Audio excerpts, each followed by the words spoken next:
ముగిసినాయి. ఇప్పుడే పరిపాలన మీద దృష్టి పెట్టినాం. ప్రణాళికబద్ధంగా అభివృద్ధి చేసుకోవాలి.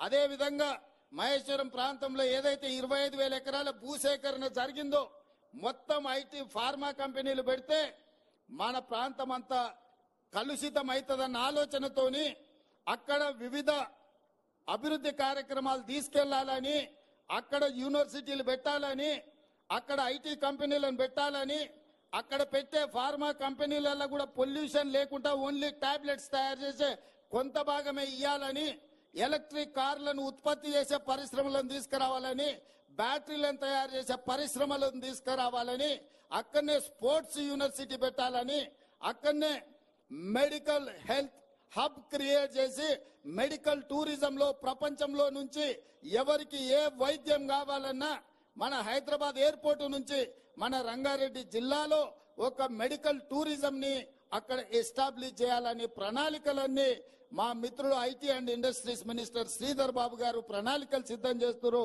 తొందరలోనే హైదరాబాద్ నగరం ముఖ్యంగా సైబరాబాద్ అని ఏదైతే క్రియేట్ చేసిండ్రో అట్లాంటిది న్యూయార్క్ నగరంతో పోటీ పడే విధంగా మహేశ్వరంలో ఒక కొత్త నగరాన్ని నిర్మించాలని ఇవాళ మన ప్రభుత్వం నిర్ణయం తీసుకున్నది.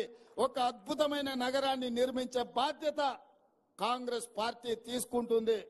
ఈ పక్కనే రామోజీ ఫిలిం సిటీ ఉన్నది, మీకు అందరికీ తెలుసు. Ramoji film city